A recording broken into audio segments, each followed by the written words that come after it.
Hello and welcome to my channel, Bevvy with Beth. I'm Beth and today we're going to be talking more about hirsutism.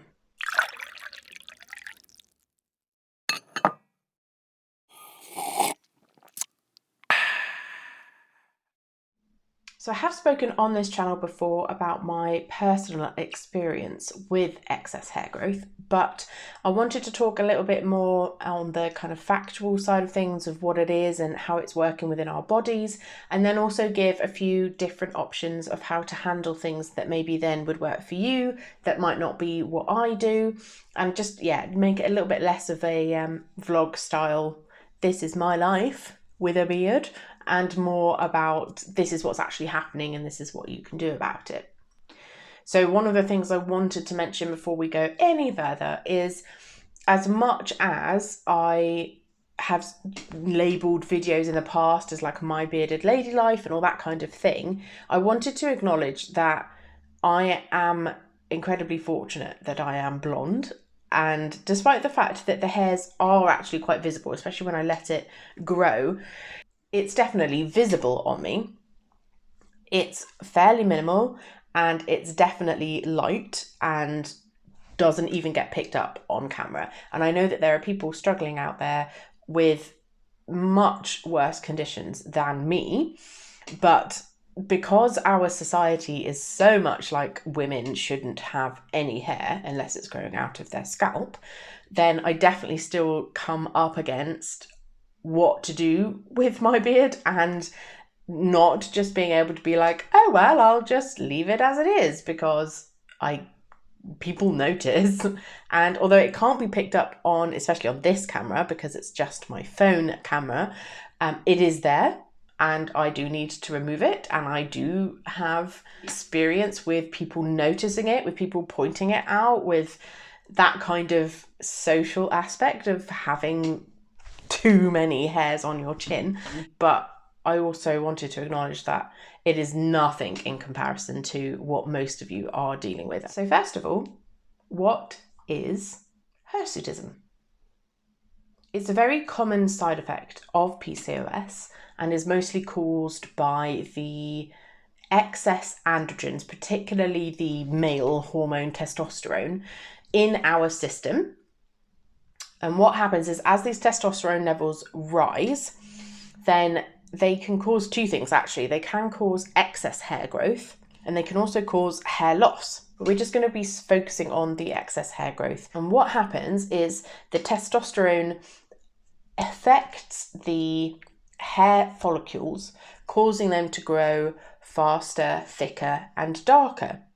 Some of the variants that we can have is that I, for example, I definitely have faster and thicker hair growth, but my hair isn't, certainly not darker than my natural hair when it grows through. I think it's because I don't have overly sensitive follicles. So there are actually people who don't need to have very high androgens in order for these symptoms to happen, because their follicles are actually just very sensitive, and if there's any androgens, they'll just pick them up and start changing. So it is possible for people without PCOS, without high androgens, to still experience the excess hair growth. And then it's possible for people with PCOS, if their androgen levels aren't too high and their follicles aren't overly sensitive, they might not actually experience this. So that's some of the differences. As we know, PCOS is such an individualized syndrome, and it totally depends how your body works and deals and copes with everything as to what symptoms you might get. But hair growth is definitely one of the main symptoms, because high androgens is one of the qualifying factors for PCOS. So most people, if they have high enough androgens to notice other things such as missing periods, maybe some hair loss, weight gain, and all those other things, then you'll probably have enough to affect your hair follicles, and they'll end up coming out in lots of different places. So mostly it tends to be on your face, mainly like the chin and mustache, that typical beard growth area, chest and neck, as well as your back.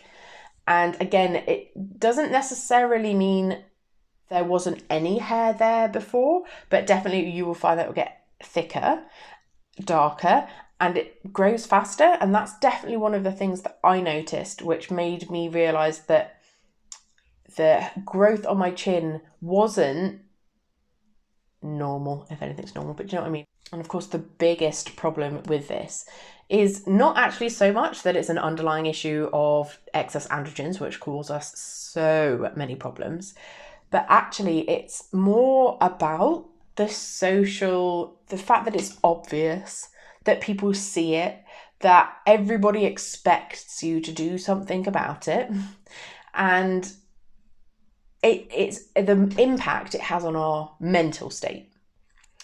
And since PCOS also tends to contribute to a lot of mental health issues such as depression and anxiety, we might already be struggling with some low self-esteem issues, social anxiety, and definitely some not body dysmorphia, because that's not quite the same thing. What I mean is like a disconnect from our body where it's just not doing what it's supposed to do and we don't understand why. And you have to be like on top of your game to have all of these symptoms under control, right? You've already got the kind of mental health, depression, anxiety, your mood swings. You've probably got acne as well as now hair growth, and like there's a lot to deal with. And one of the biggest problems with hirsutism is its visibility and how that massively impacts on our self-worth, mental health, ability to feel happy and healthy and attractive. And that's one of the biggest problems. And so it's why I wanted to talk a bit more about this, because I want you to understand why it's happening. And I also want to tell you that there are things you can do to help and support yourself and make it less stigmatized. And don't just sit there and worry about it on your own at home, you know, trying to do your makeup. And I know what that's like. Hopefully, I can now give you some tips on what you can do to kind of support yourself, to lower your androgens, to reduce the thickness of your hair and all those kind of things, to try and help you to start feeling a little bit better about yourself. Now let's talk about what we can do about it. So of course, the first thing that we'll need to do is remove the hair. And there are quite a few different options, and whatever works best for you is going to be the way forward. And it may take a bit like with skincare in general, it may take a little bit of trial and error to find which one works best for you. I personally have just gone with shaving. I already have razors. I had the device already there. I find I can just add it as part of my skincare routine. I wash my face, I shave my beard and my mustache off, and then move on. It didn't feel like too much of an extra thing for me to have to do. And then a couple of other things is hair removal cream or waxing. And these can be great because they tend to be more long lasting. So with the shaving, I have to do it fairly regularly because the hair does grow back fairly quickly. And so with hair removal cream and waxing, you can find that it stays away for longer, and that might be a better option for you. But obviously be careful about what products you're using, because especially if you do have acne already, then there could be some conflict in the products to remove the hair and how to care for your skin. And that's why I kind of ended up not going down that route, was the products didn't combine well with my acne and actually made my skin much worse. So I just stuck with having to shave a little bit more often. And then of course you can go for hair reducing laser therapy. So it won't like make you hairless, but it will help to, again, it's a longer term treatment where the hair won't grow back as quickly, it will grow back lighter. And you know, after a period of time, that can be very successful for people in just alleviating that problem. And although we do want to immediately get rid of any hair that's there so that we can be presentable,